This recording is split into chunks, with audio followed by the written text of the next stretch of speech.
ejection and migration of any Kenyans or even refugees that has been taken by the Kenya government.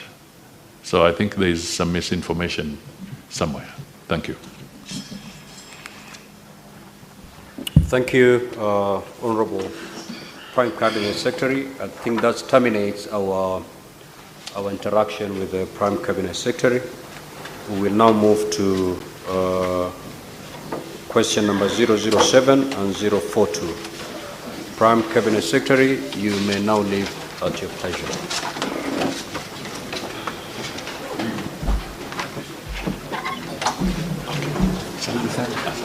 Okay. Nice to see you. Come again.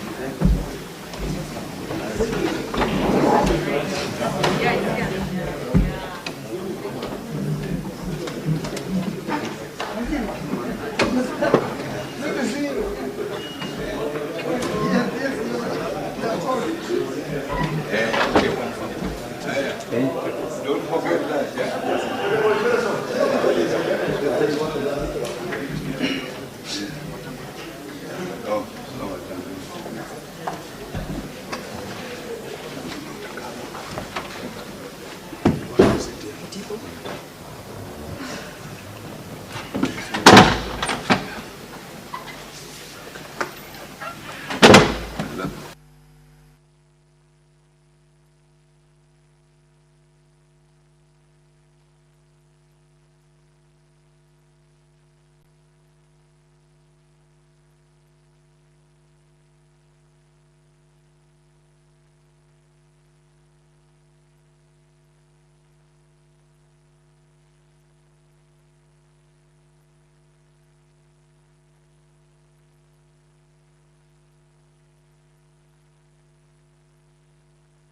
All the honorable senators, the CS in charge of cooperatives and micro and small and medium enterprises is in the House.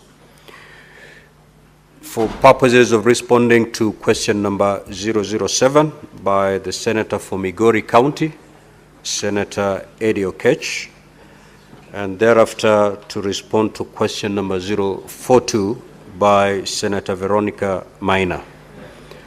Let me take this opportunity to welcome the CS to the Senate. Honorable CS, you only have 2 questions directed to you this morning.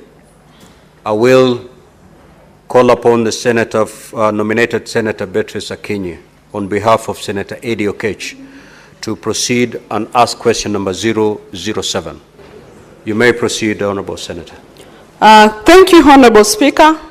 And thank you once more for granting me the opportunity to read out the question by the Migori Senator as instructed by himself. I want to welcome the CS, the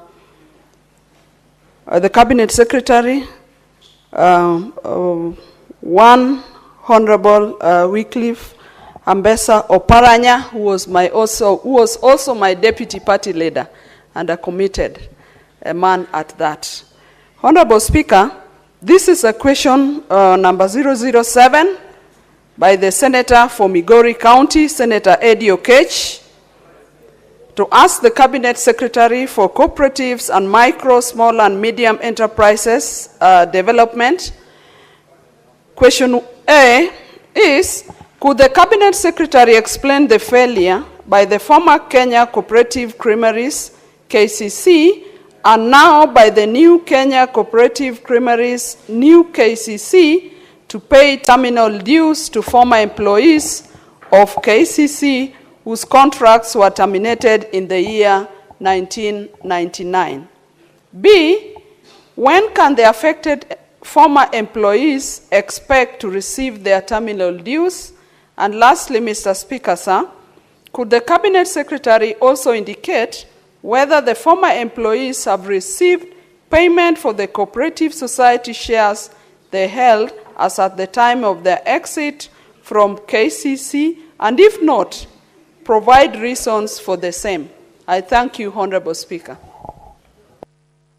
Honorable CS, you may now proceed to respond. Thank you, Mr. Speaker. I beg to answer the question.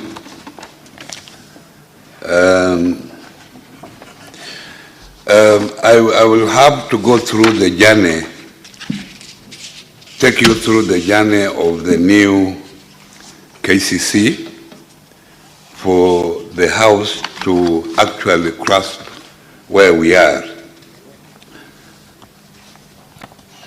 Our response as a ministry, the origin of the Kenya Cooperatives Creameries Limited, KCC Limited, dates back to 22nd August 1925, when it was incorporated as a limited liability company. Later, on 8th February 1932, it was registered as a cooperative society, whereby it ran its operation until the year 1999, when it was then placed under receivership by the Kenya Commercial Bank, who was its debenture holder. In the year 2000, private individuals incorporated KCC 2000 Limited and acquired KCC business through bids invited by the receiver manager then, PricewaterhouseCoopers. KCC was liquidated. Therefore, it ceased to exist as a cooperative society nor a party corporate, since it was sold off to KCC 2000 Limited, which was a private company.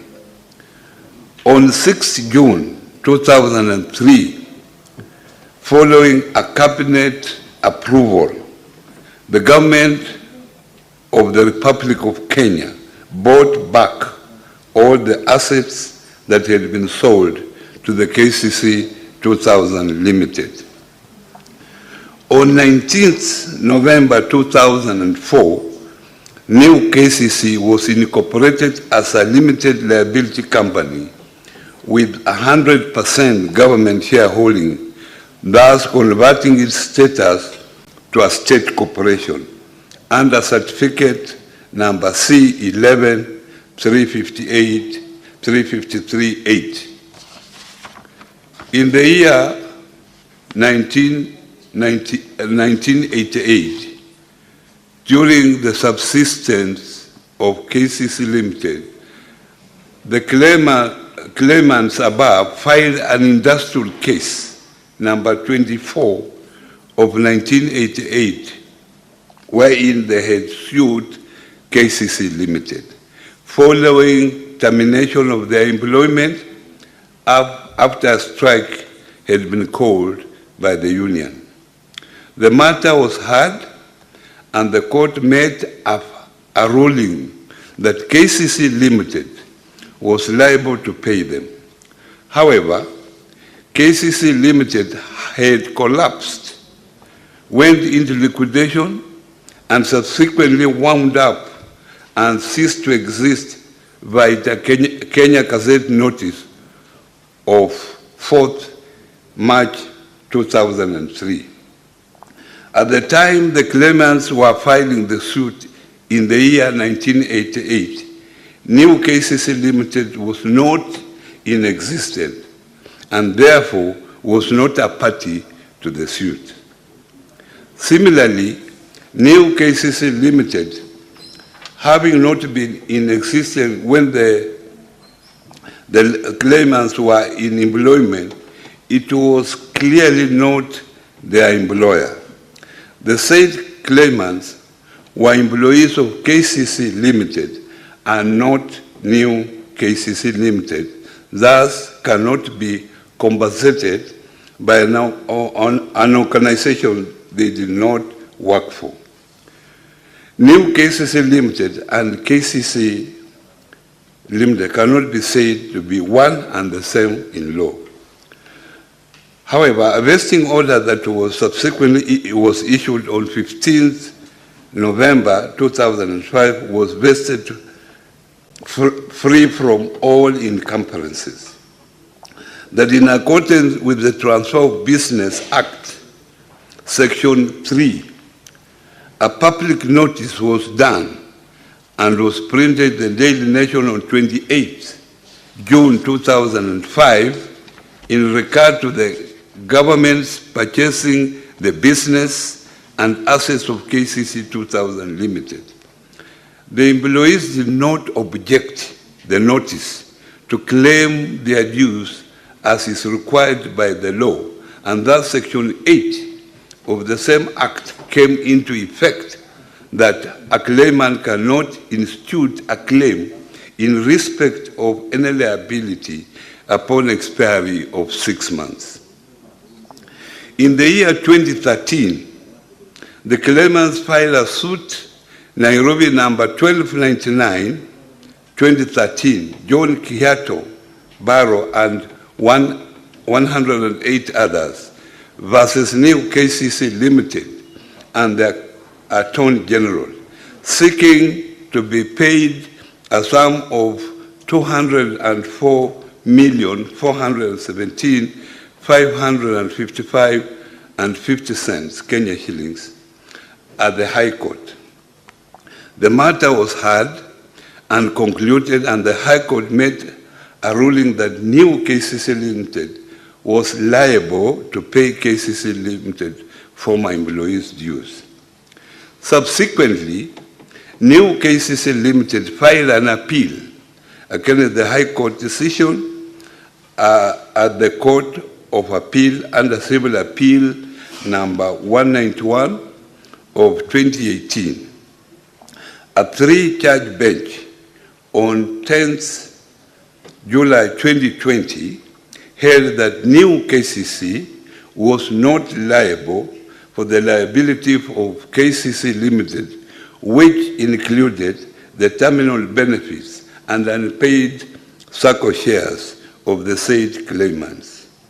However, notwithstanding the above, and absolving of the New KCC Limited from the said liabilities, in accordance with the law, that the appellate judges implored upon the Attorney General's office verbatim, having said so, however, and legalities aside, we hold on to the hope that the Attorney General will find it in her to advise government to honor its word and pay the first respondents who have suffered long. In view of the above comment by the appellant judges, my ministry wrote to the Attorney General seeking an advisory on the same. In a letter dated 3rd October 2024, reference number AG-CONF/6B/18-2, the Attorney General provided an advisory, made several recommendations, including, number 1, formation of an interministerial committee consisting of the Ministry of Agriculture and Livestock, the Ministry of Cooperatives and MSME Development, and the National Treasury to look into the matter and resolve the issue with finality.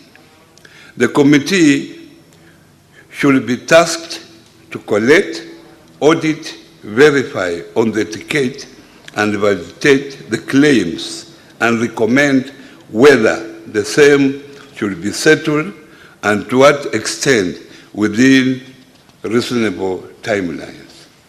That upon conclusion of its work, the petitioners should be engaged in out-of-court settlement with a view of finding an amicable solution to the impasse and notification of the outcome to be done to the Senate.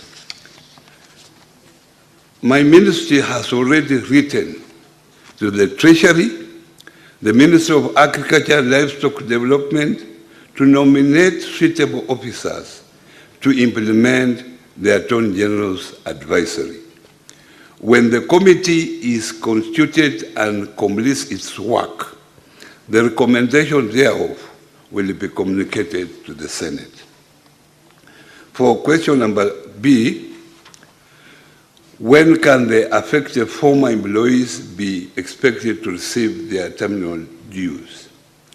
My response, Mr. Speaker, sir, the former employees may be paid once the Interministerial Committee completes its work and recommends payment and National Assembly appropriates the required funds in the national budget. On the last question, could the Cabinet Secretary also indicate whether the former employees have received payment for their cooperative society shares they held as at the time of the exit from KCC, and if not, provide reasons for the same? My response, Mr. Speaker, sir, is that I'm not aware of any complaints on payment of cooperative shares held by the time KCC Limited was liquidated. I, however, am aware of claims of funds deducted from the then employees' salaries that had not been remitted in their cooperative society in respect of their shares. This amount is being considered together with other employment dues as explained in the above response. Thank you, Mr. Speaker. Honorable Betty Akinyi, you may now ask your two supplementary questions. Thank you, Mr. Speaker, sir. Once more, my two supplementary questions are, Honorable CS, do you have an inventory of these former employees, and if so, how many? You've described them as have suffered for so long, and so do you know how many they are, and what are the timelines of the finalities you talk about in terms of the ministerial committee work and the letter you've written to the Treasury? Do you have timelines for them? That is one question. Honorable Speaker, the second question is, what is the state of the assets of the KCC Limited? Thank you, Mr. Speaker. Mr. Speaker, I have the full list of the number of employees affected. As I've stated, this has been an issue of a court case for a long time, and the ministry is aware of what was going on. I've clearly stated that this matter is now at the interministerial level, and we are doing all we can. These are Kenyans who have suffered for a long time, and we feel, in fact, some of them have even passed on. These issues are being followed by their siblings, and we are committed to making sure that they get their dues as soon as we finalize our interministerial consultation, and as soon as proper appropriation is done by the National Assembly so that these people can be paid. In terms of assets of the KCC, as I've clearly mentioned, KCC was bought by the new KCC, and they took over all the assets, and the government then paid about 500 million Kenya shillings for that consideration of the assets, and now these assets are under the ownership of the new KCC.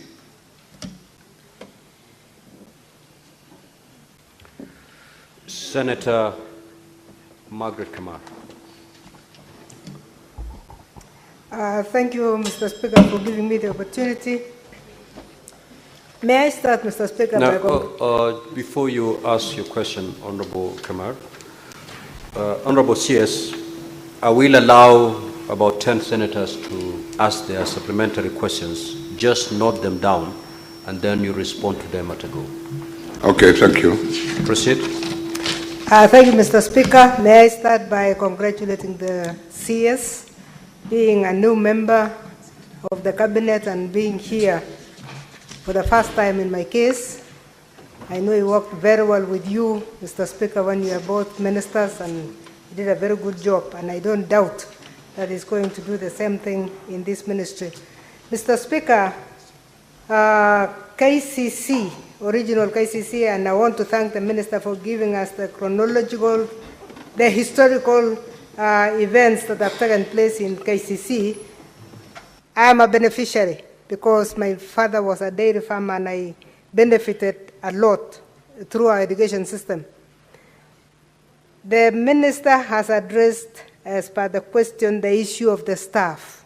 How about the issue of the farmers and the shares of the farmers?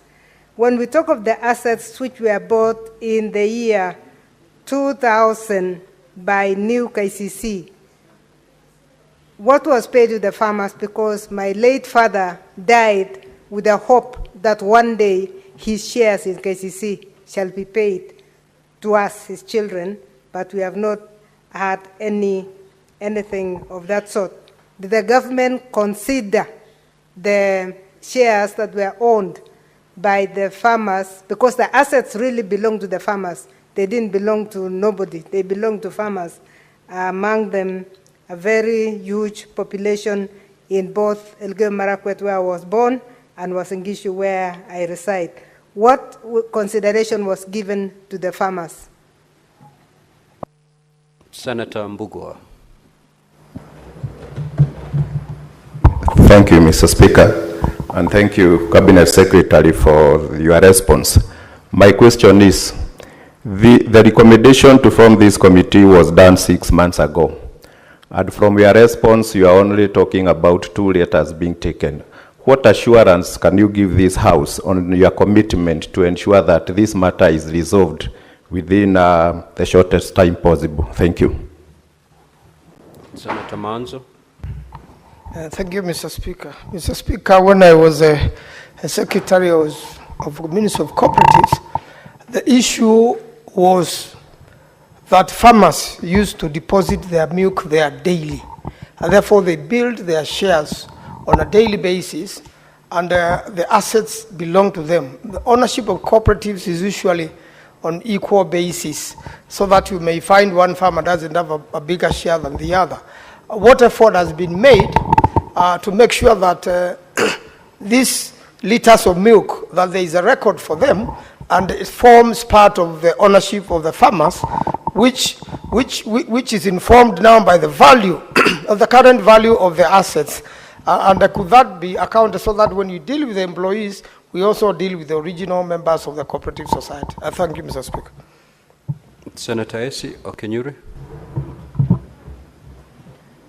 Thank you, Mr. Speaker. I would also wish to know why now we have talked about KCC then, but new KCC, Mr. Speaker, is currently frustrating farmers by delaying in terms of payment. Then what happens to milk that has already been supplied and sold? At the same time, remember, we have powdered milk sneaking from neighboring countries and flooding our market, so it's actually compressing whatever we have here, and so many of those processors have dead stock. So what is the ministry doing to mitigate that, and at the same time for compensate farmers who've supplied milk and new KCC are sold but not paying them? Thank you. Senator Morango. Asante sana, Mr. Speaker. Swali langu linahusu muda, kwa sababu unajua waziri, swali usema mnyonge mnyongeni na haki yake umpe. Nimeona umesema kwamba kuna mazungumzo inaendelea ili wale ambao hawakulipa pesa zao waweze kupata pesa zao. lakini ukipiga hesabu ni takriban miaka 27 imeisha. Wengi washakufa, bado wanangojea pesa zao. Waziri, ningekuuliza kama ungekuwa wewe, ungekuwa na uwezo wa kungojea miaka karibu 30 pesa zinje, na hali uko na mambo ambayo unafaa kutumia ile pesa kufanya. Kwa hivyo inawezekanaje utupe muda ambao unaona kama unakandilia inaweza kumaliziwa ili hao watu waweze kufaidika na pia waweze kupata nafuu, kwa sababu hiyo pesa yao imekaa kwa muda mrefu sana. Na ya mwisho waziri, ni kwamba unajua nchi inashikiliwa sana na wakulima. Vyama vingi vya ushirika ambavyo vimeanguka na vingi vinaenda na pesa wakulima, vimeenda kwa sababu ya uongozi mbaya katika vyama vya ushirika. Unafanyaje kuhakikisha kwamba jambo kama hili lilifanyika katika KCC haitarudiwa tena? Asante sana Mr. Speaker. Senator Mandago.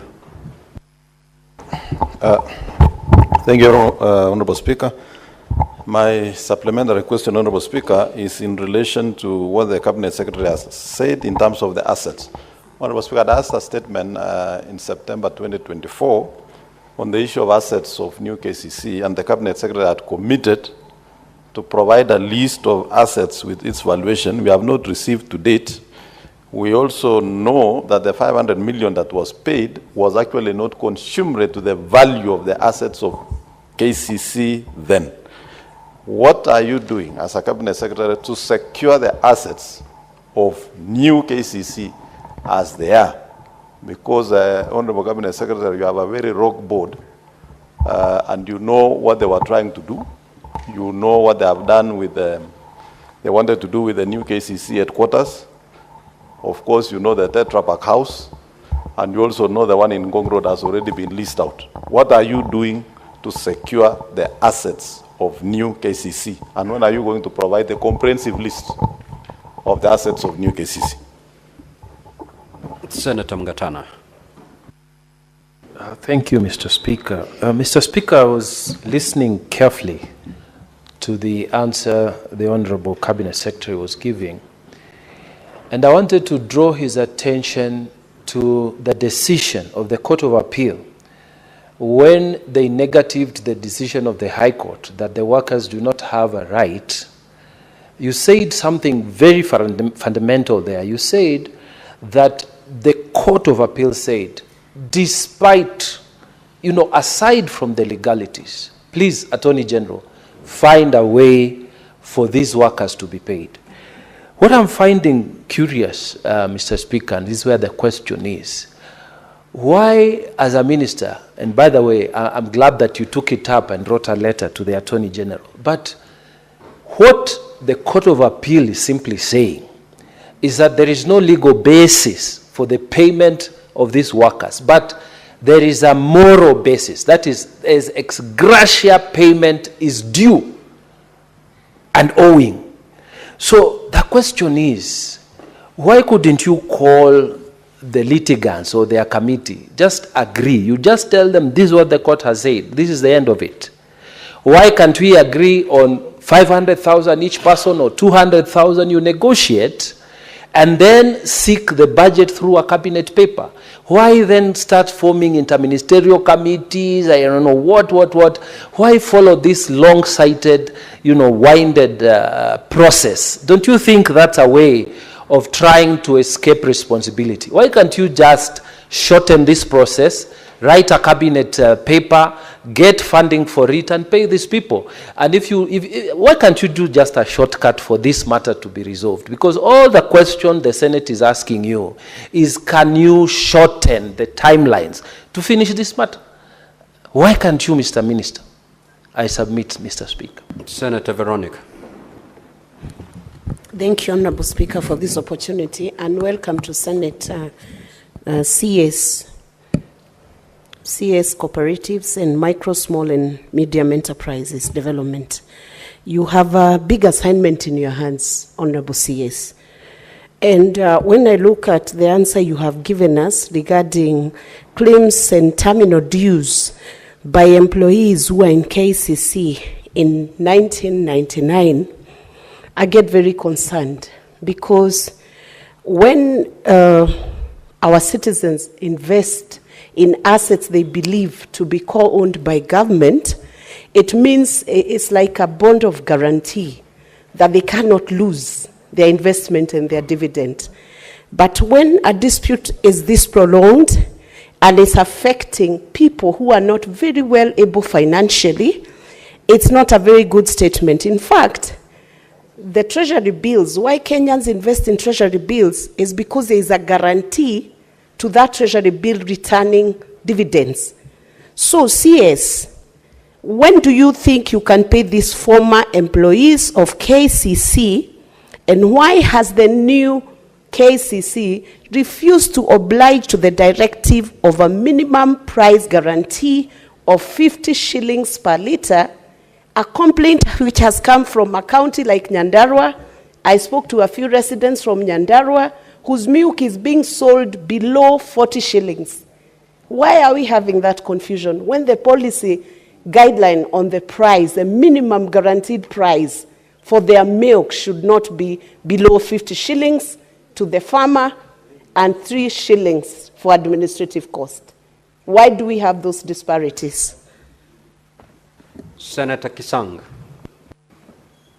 Thank you, Honorable Speaker. Honorable Speaker, my supplementary question, I listened to the answers by the CS, Honorable Speaker, and the answers are very diplomatic because the CS said we may pay after the subcommittee, the cabinet subcommittee finishes its job and Parliament allocates the resources. What I expected the CS to say, Honorable Speaker, is as the CS in charge of cooperatives, he will allocate resource, he'll budget for 2025, 26 and put in the budget. National Assembly appropriates what a proposal that you've already given. They don't initiate the proposal. So that's why the answers are basically diplomatic. And what Senator Mugadana said, basically this is a long way of delaying because most of the employees, Honorable Speaker, have already passed on.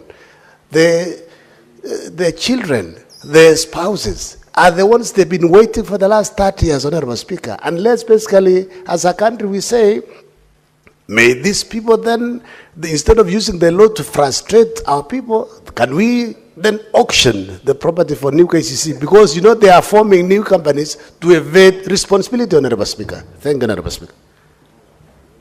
Senator Roba. Thank you, Mr. Speaker. Mr. Speaker, this matter for KCC was actually executed at the Labour Committee where I sit, Mr. Speaker. And I wanted to ask a supplementary question to Waziri because I have seen that in his response, he has put a chronological order of what transpired. And from his response, from your response, Waziri, you can see that there are 3 issues that are being highlighted. Number 1, no one really knows how a company was sold on the basis of assets and profits, but liabilities were put aside. Because we have engaged with the workers in the Labour Committee, and they were repeatedly informed that they were not part of the agreement and nothing to do with them was going to be absorbed in the new KCC. Much later, when they went to court, which you have also listed here, you can see that there is a suit where the employees were actually told that they are owed their dues. So my supplementary question is, first of all, are you aware that there has been conflicting communication to these employees? First, that they are not part of any kind of sales agreement. The second one, they were told that some of them will be absorbed, and some of them had even alluded and presented some things in the Labour Committee that they had been extended some offer letters on work. So are you aware of that? And then suddenly they were dropped. The other question is it possible for Kenyans to see the documentation of the sale from KCC Limited to new KCC? Because then some of these questions would be answered, including the list of inventory of the assets, including what was going to happen to the employees of KCC. And finally, we, as the Labour Committee, we were very against the interministerial working group or committee, because there's nothing that they are going to discuss that has not been discussed and proposed by the Labour Committee. So are you aware that In fact, the mandate of the interministerial committee has not been outlined and is not to the public. So why do we have an interministerial committee? Just to buy time and continue to frustrate these Kenyans. Thank you, Speaker. Honorable CS, you may now proceed to respond to those questions. Thank you, Mr. Speaker, and I thank the members for raising these very pertinent issues.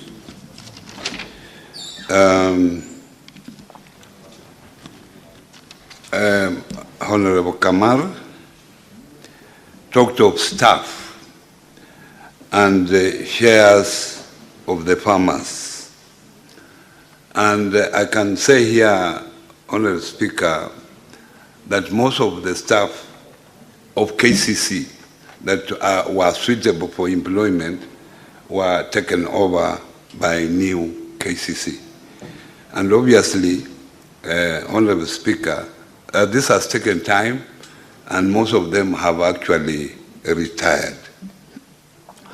On the shares of the farmers of KCC, when the new company, new KCC, through the government, bought the shares of KCC, the government paid off approximately 500 million Kenya shillings. And this money was meant to compensate the shareholders of KCC 2000, which was actually a private company. And I have clearly stated how the companies moved from one stage to the other. Of course, Mr. Speaker, I have had complaints from previous shareholders of the KCC even before it was bought by KCC 2000, complaining about their shares.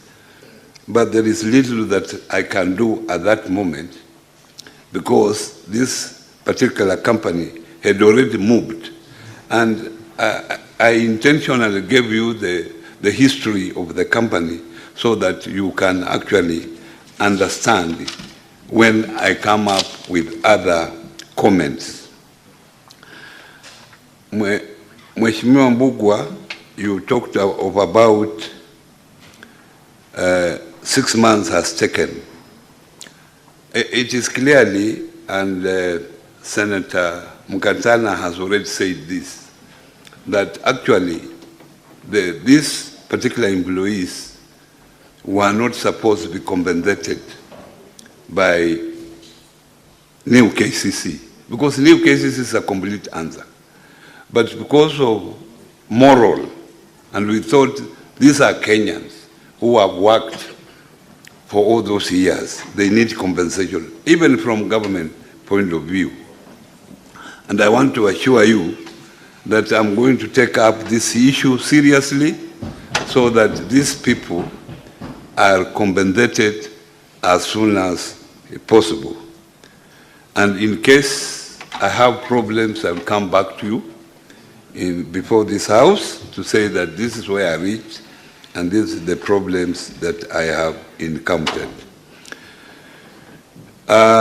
Senator Mwanzo talked of ownership. I can clearly state here, and this will cover also the questions raised by Senator Mandago about assets. Assets were taken over, and I'm ready to come with a full inventory of assets that were taken over. In fact, when I assumed office, I ordered a forensic audit on all the assets of new KCC. Unfortunately, I wrote a letter to the Auditor General, but unfortunately she was supposed to send staff to carry out that exercise. Up to this time, she has not done so because of a shortage of staff and other pressing engagements. But I will make a follow-up so that a proper forensic audit is done, and I will avail the detailed inventory list of all the assets that were taken over by new KCC.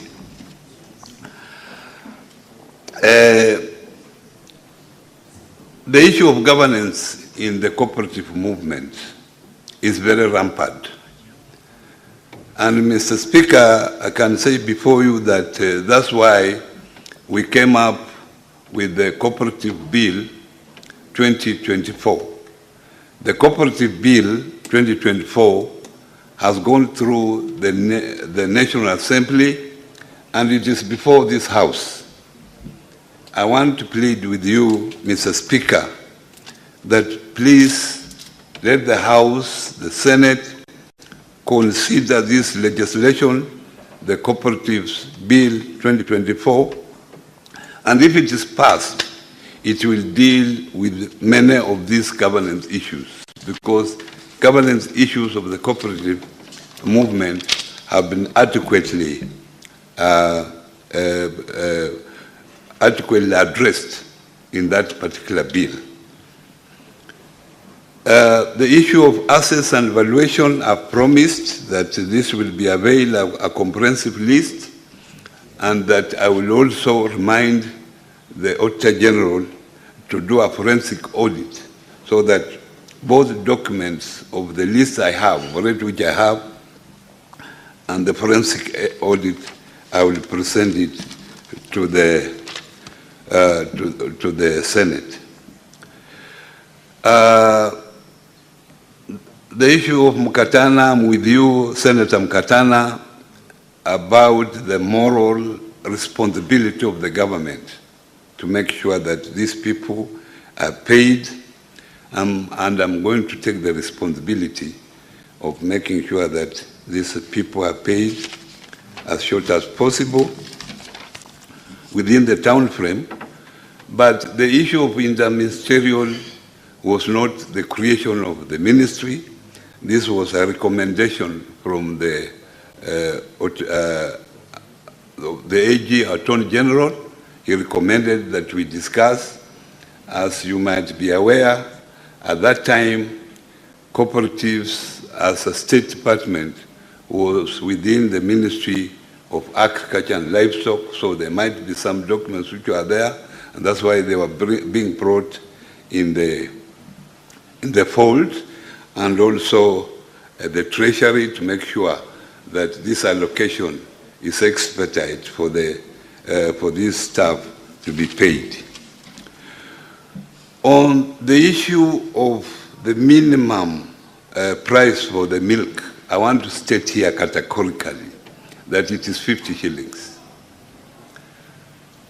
And I want to assure you that as I stand here, no farmer is owed any money for the milk that has been delivered, except for the month of March. And in the normal circumstances, farmers are paid between the 5th and the 10th of the following month. So for the month of March, they are going to be paid between 5th and 10th April. And I will want to know or get a list of those farmers who have complained from Senator Veronica who have not been paid at the moment. I'm ready to stand with what I'm saying, that no farmer is owed money. However, most of these farmers work through the cooperatives. The maximum we pay at the moment is 50. This money goes to the cooperatives. Cooperatives will then deduct their own expenses as agreed by the farmers. So the farmers will end up with a net. So depending on the commitments of those cooperatives, some farmers will end up with 43, some farmers will end up with 48, because some of those cooperatives have actually committed some liabilities on behalf of the farmers which have to be deducted. But I can assure you that from KCC, no farmer is paid through the cooperative less than 50 shillings per litre.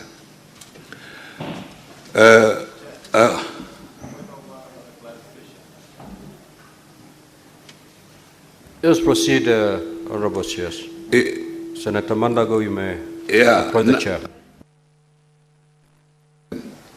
I want, as I have stated, that I will take it as my personal responsibility to just answer the last question to make sure that these particular employees of the new of KCC 2000 have suffered for too long.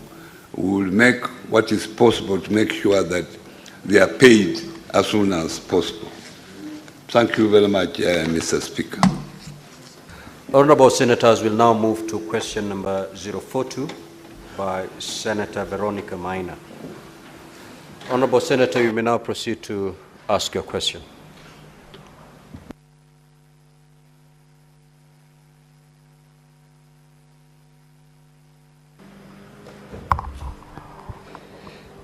Honorable CS, I have this question to pose to you. What immediate plans does the ministry have to revive Kimuri Coffee Factory in Kairi Village, Kahumbu Ward in Kegumo constituency, which is critical for the economy of the residents of that area? And question B, could the Cabinet Secretary state the specific, very specific timelines for the revival of this coffee factory and indicate the resources allocated by the ministry for that purpose? And C, what measures does the ministry have for long-term sustainability and economic viability of this factory? Thank you. Honorable CS, you may now proceed to respond.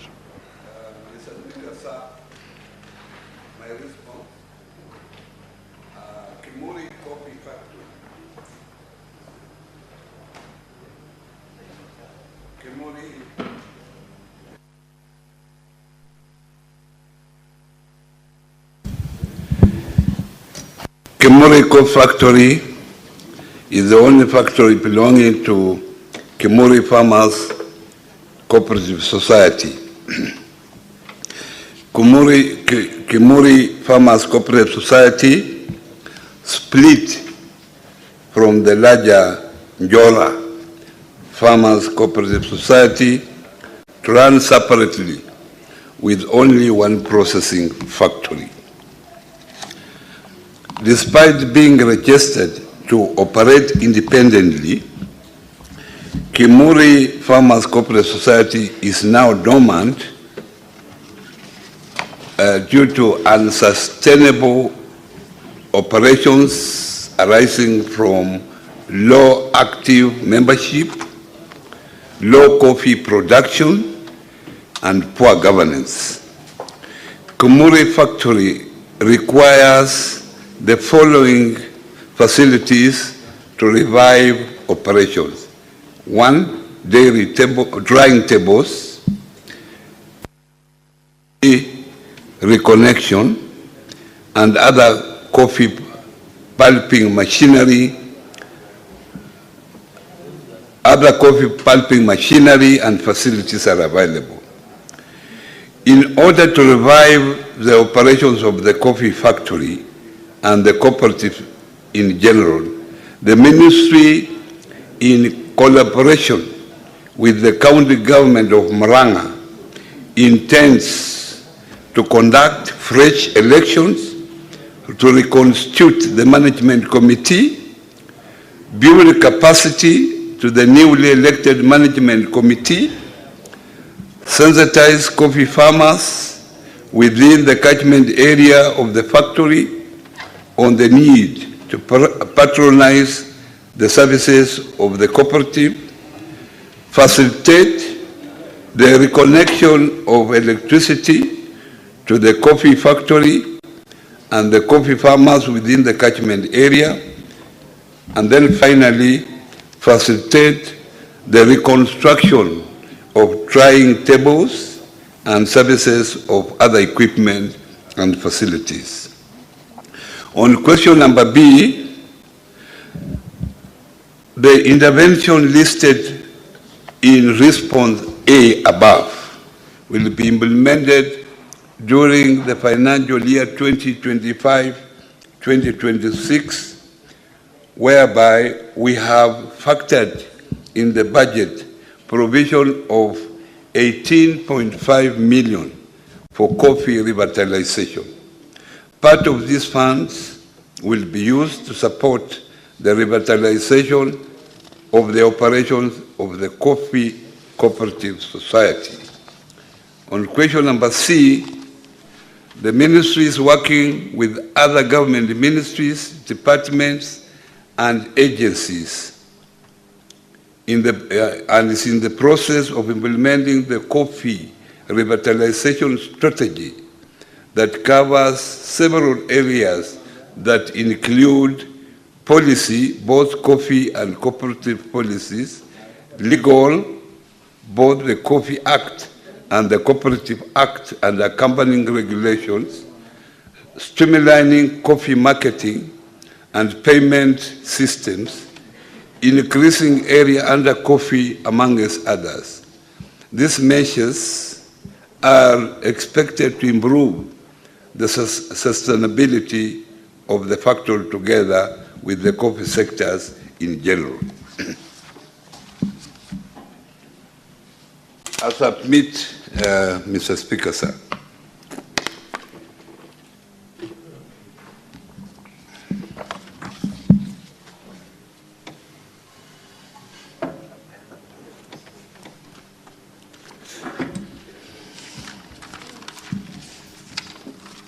You may now proceed to ask your two supplementary questions.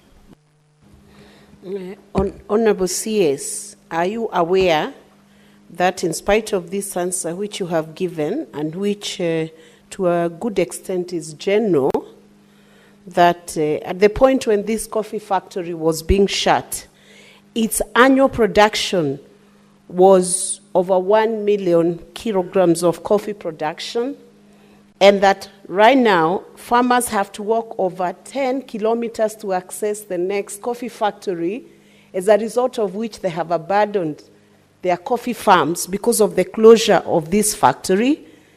And second question is, why have you shied away from giving a specific timeline when you can tell me, Senator Veronica, let's go to KIMEUMANA Coffee Factory tomorrow, we are starting the operations and reviving this coffee factory? You have shied away from giving a proper schedule, and you are the ministry entrusted with ensuring that such factories are revived so farmers can be able to produce, take their production, their produce to the market. Honorable CS, you may now proceed to respond. Thank you very much. Senator Veronica, I'm aware of what is happening and in the coffee sector in general.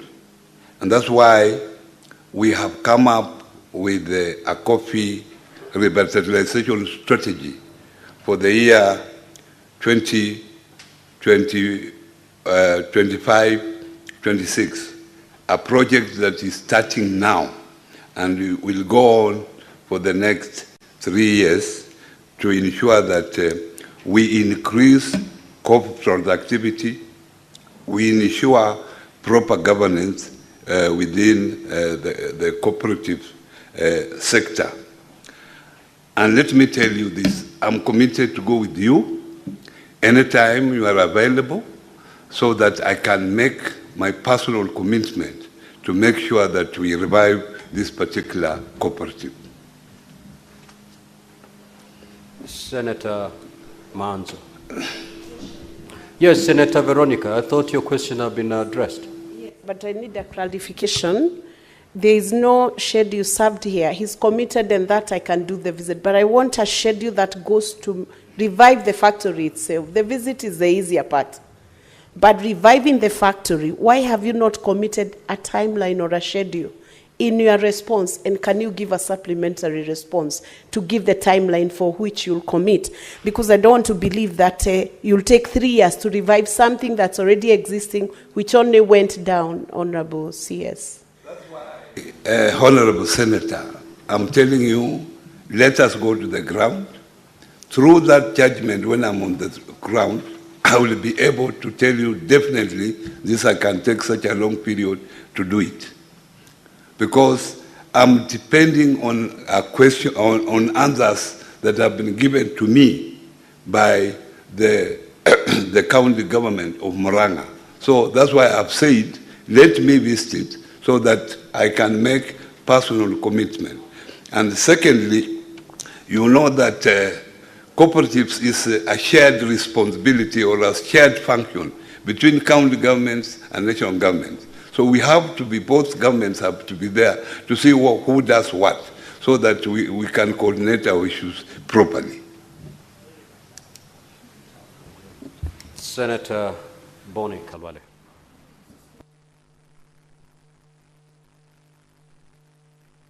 Senator Boni, then Senator Manzi. Thank you, Mr. Speaker. Mr. Speaker, you are out of order. Mr. Speaker, allow me to congratulate the new minister for his presence in this ministry. The country remembers that His Excellency, the President, because of the weighting he put on this issue, actually assigned special responsibilities to the former Deputy President to do what you're doing now. And we didn't see his footprints. In a short time, you've blown a strong breath of hope in the coffee sector. And Mr. Speaker, I want to, before I ask, acknowledge your answer in part C, where you have spoken to the coffee revitalization strategy that covers special areas that include policy and so on and so forth. This is very good. But there's something you've left out, and which concerns me. The issue of governance. You and I have been around for a while. You know that the Nordic countries were so interested in this particular cooperative movement that they actually put up a cooperative college in Karen. And that college, I don't know what had happened, Madam Speaker, it was converted into a university. So, and this is the college that would give capacity building in the area of governance in our cooperatives. So given that the university has taken over the college, what are you planning to do to ensure that these skills of governance and then given to these people from a centralized place, recognized like the former cooperative college, the Robertson Nordic? And finally, Madam Speaker, with your permission, the blueprint which you have attempted to give in C gives a lot of hope to all farmers across the country, including our own home, you and I, Kakamega. The people of Shitori Cooperative Shitori Factory in Idaho Central, of Ekolomani, like many other, like Kimuri, are waiting to hear how much money you've put in the budget to ensure that Shitori Factory in Ekolomani, like many others, can actually be revitalized.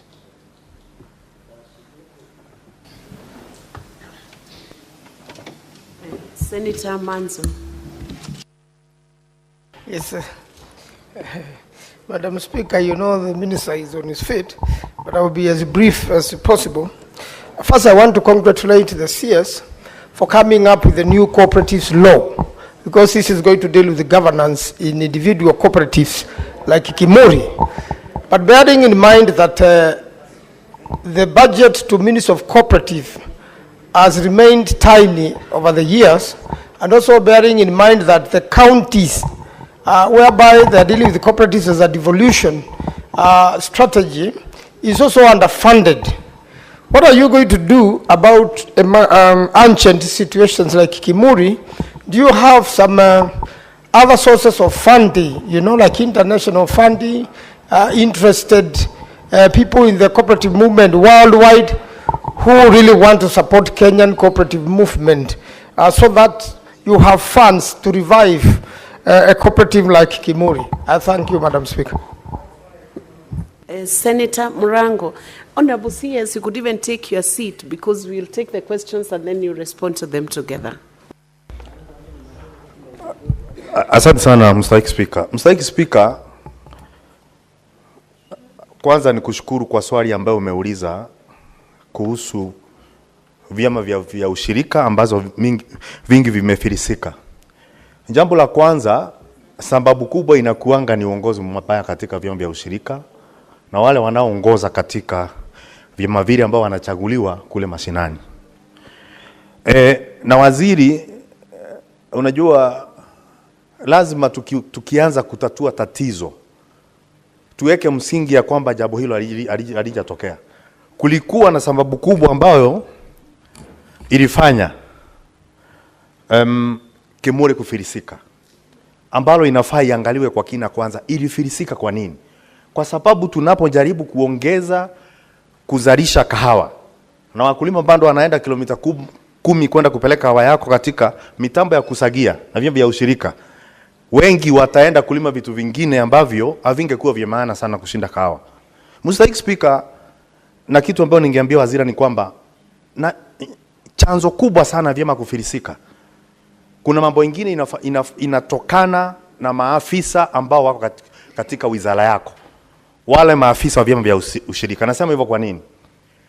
Juzi mwaka uliopita katika Kirinyaga, Kibiregu Cooperative Society, Mutira Cooperative Society kutoka Kirinyaga karibu sifilisike kwa sababu ya mikopo iliyochukuliwa ambayo ilikuja ikakumbaliwa na maafisa kutoka wizara yako.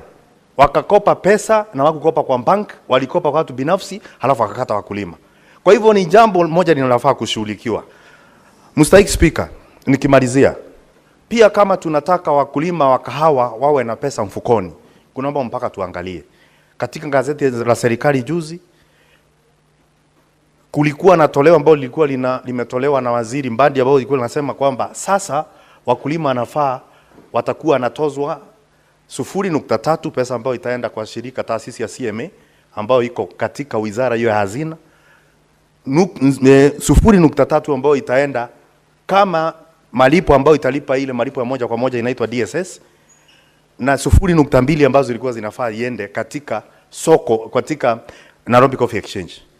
Mstahiki Speaker, hata tukiamusha Kimuri na tuendelee kutoza wakulima, na ambao nasema ni ubaguzi wa wakulima kwa sababu CMA inatoa pesa yake katika hazina kuu.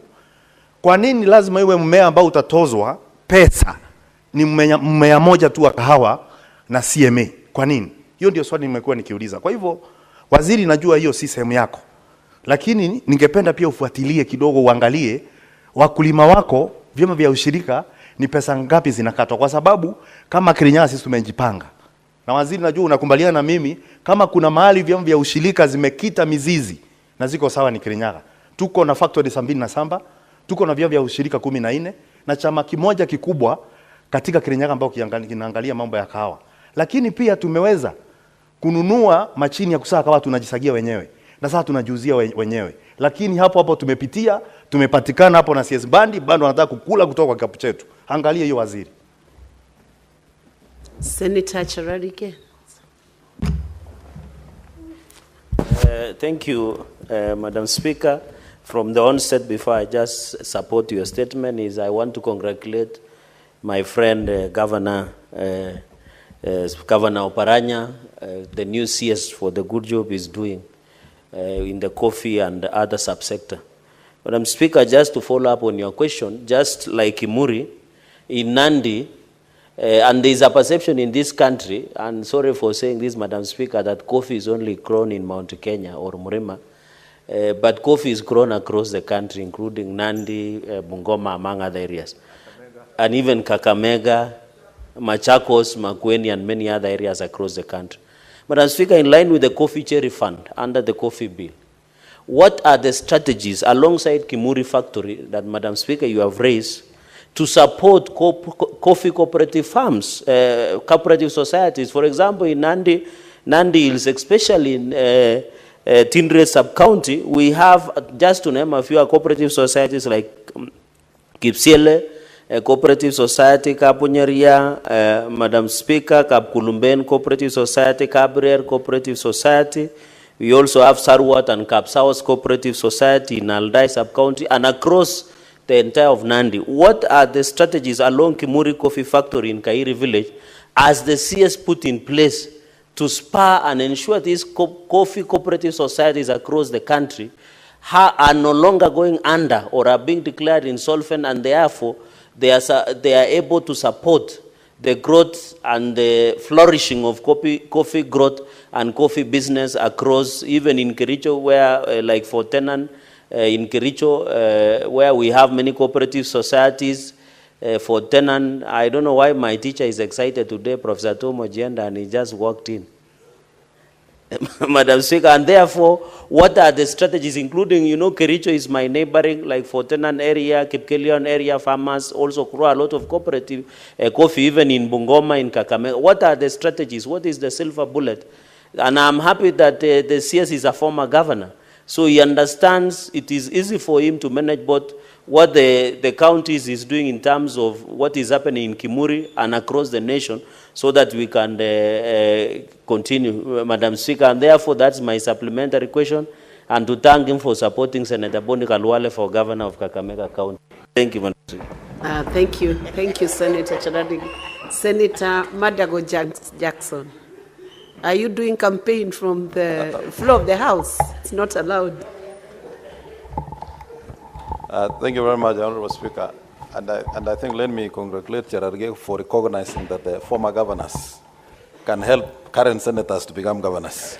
Honorable Speaker, I just want to ask the CS, just alongside that supplementary question of Kimuri Coffee Factory, that part of the challenges that has been cited is farmers having to go very long distance to take their produce to the next factory, Honorable Speaker.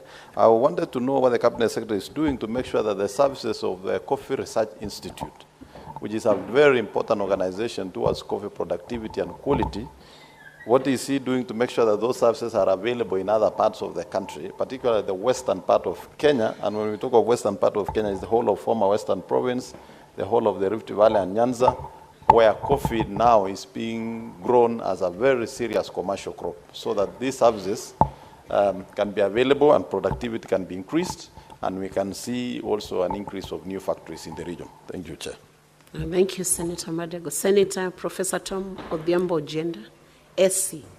Thank you, Madam Speaker. Madam Speaker, my supplementary question addressed to the CS cooperatives is specific to some of the questions that have been sought on the measures that the ministry is doing, not only to enhance the functions of cooperatives in the Nyanza region, but particularly the efforts that your ministry is making to also encourage coffee growing in areas such as Nyakach, Muhoroni, which is part of the zone that extends from Fortenan down to the areas where we know that coffee grows, and whether you have put any funds into that effort. CS, thank you. Honorable CS, you can take up those questions now.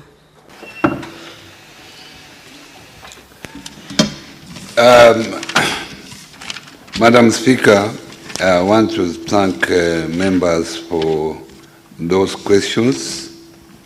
Those questions are very, very important for the sector.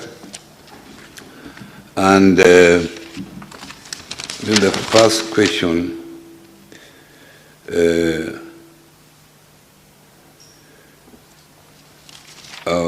by Boni Khalwale on governance. Madam Speaker, honourable members, the issue of governance, I think I've really expanded on it. One is that there is already the cooperative bill before you, before this Senate. This cooperative bill has already been passed by the National Assembly. as soon as you deal with this, you will have sorted 70% of the problems that we have in governance. So if you can take it in view of your concerns, then it will help us as a country move forward.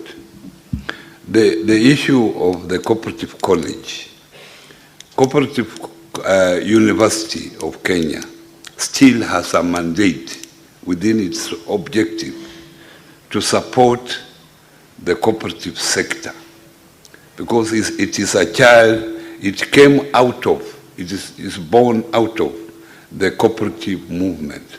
So one of its major objectives is to build capacity within the cooperative movement, even to be the center of keeping all data on cooperative movement. So if you wanted anything to do with the cooperatives, you go to the university, college of university, cooperative university, and you'll get all the documentation you want on the cooperative movement in Kenya. It is still doing that particular service, although it's not prominent.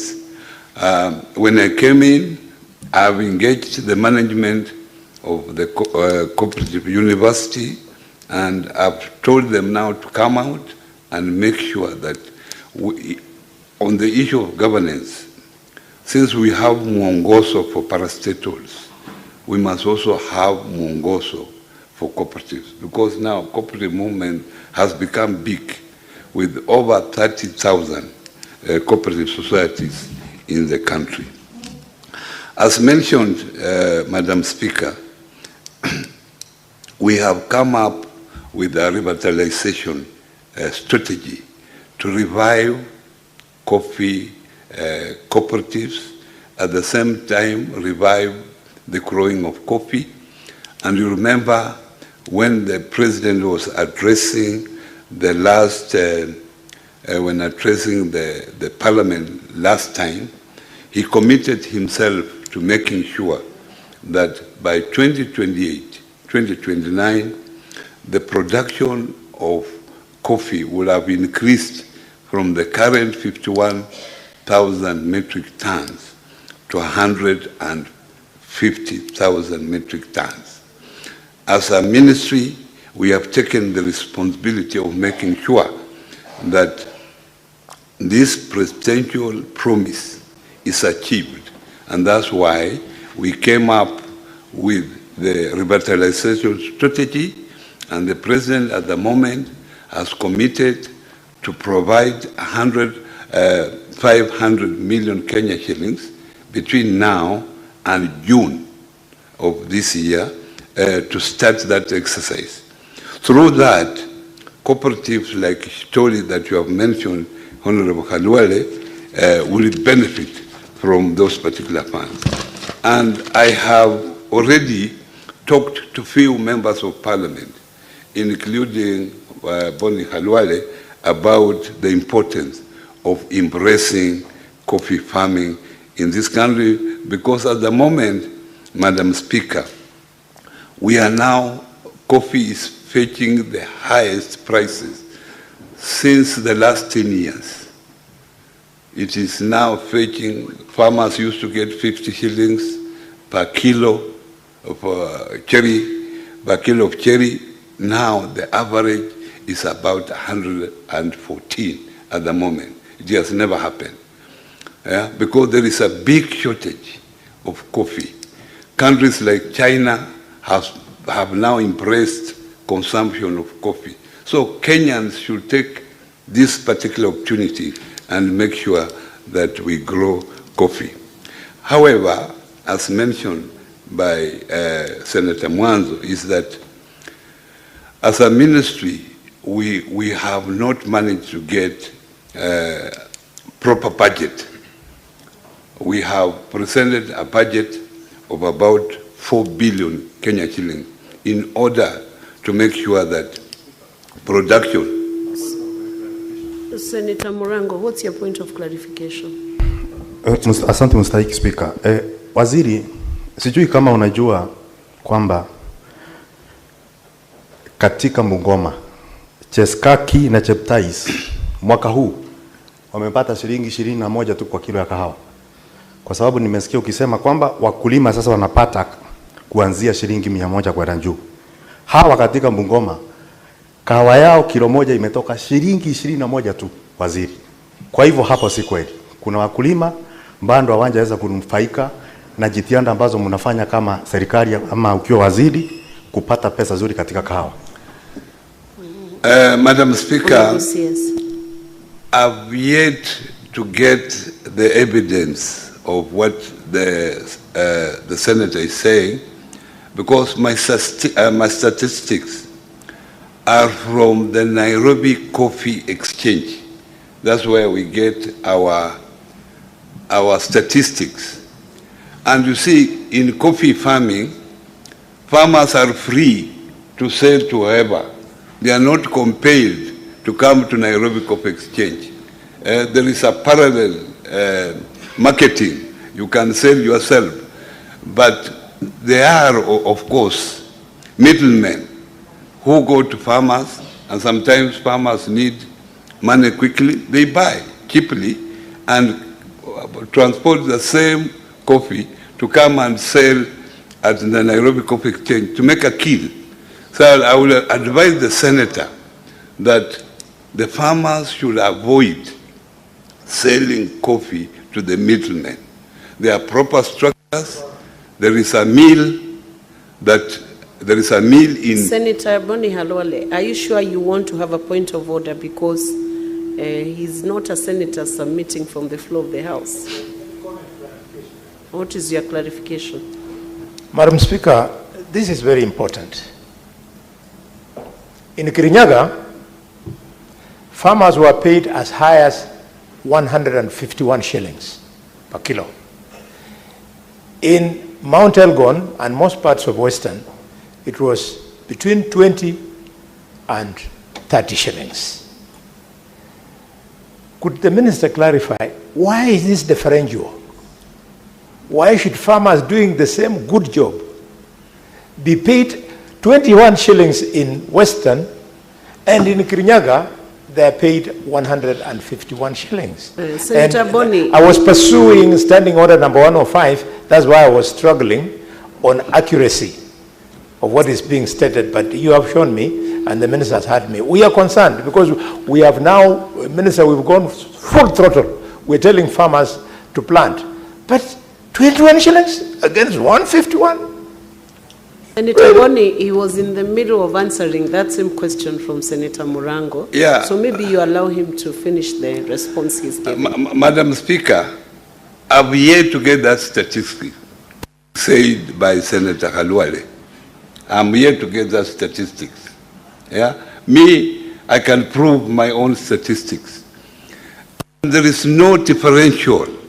But I've said clearly that in other regions, there are people who take advantage of farmers, and they go to the farmers' trade, buy the coffee from them, the cherry from them, and process the same cherry and bring it to Nairobi Coffee Exchange and sell at a kill. And that's why I want to advise the two members of parliament that this is now an education to those farmers. Tell the farmers there is a cherry fund.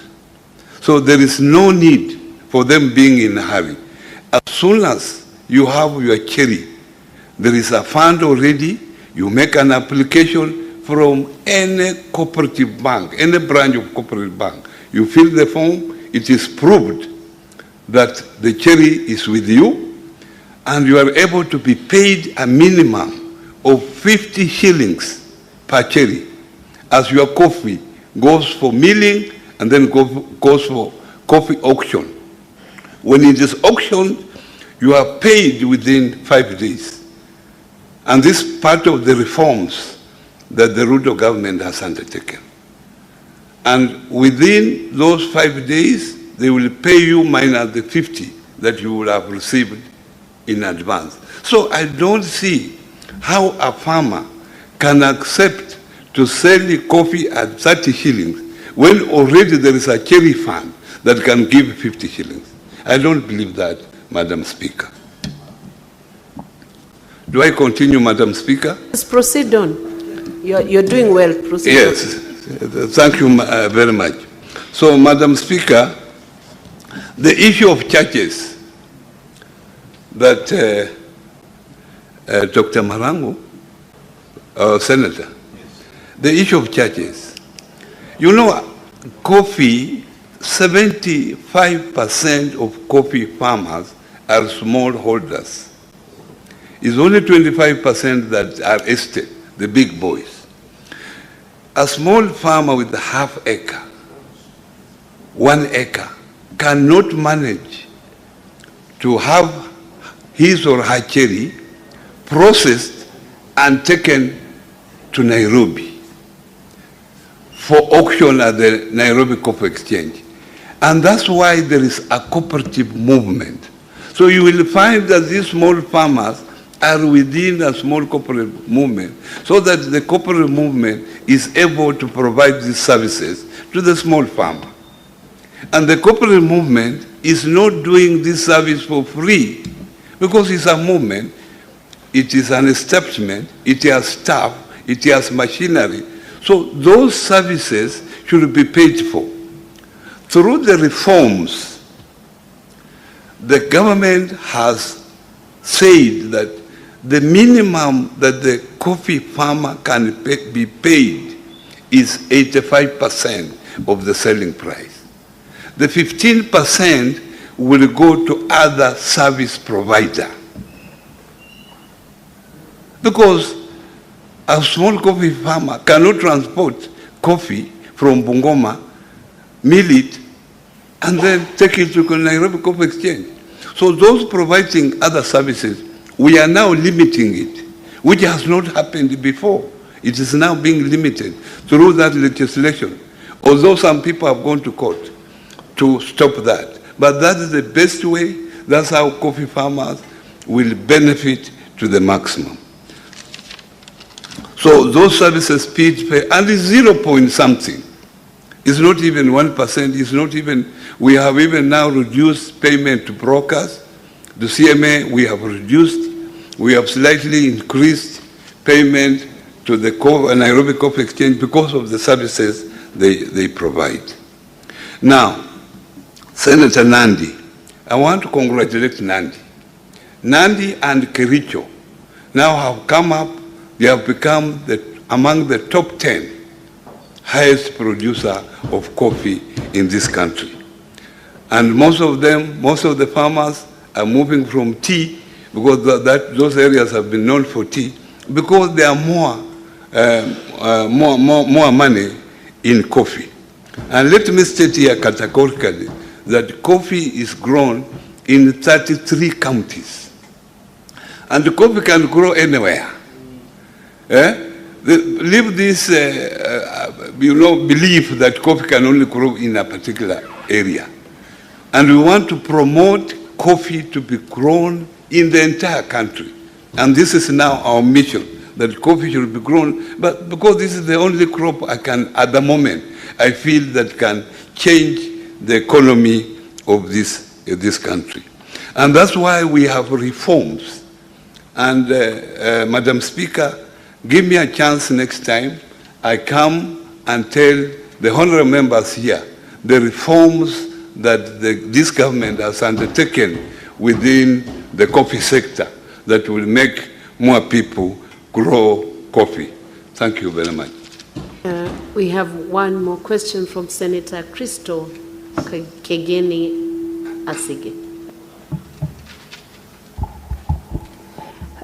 Thank you very much, Speaker. I think that I might have pressed the button erroneously, but I do wish to extend my welcome to the Honourable Minister.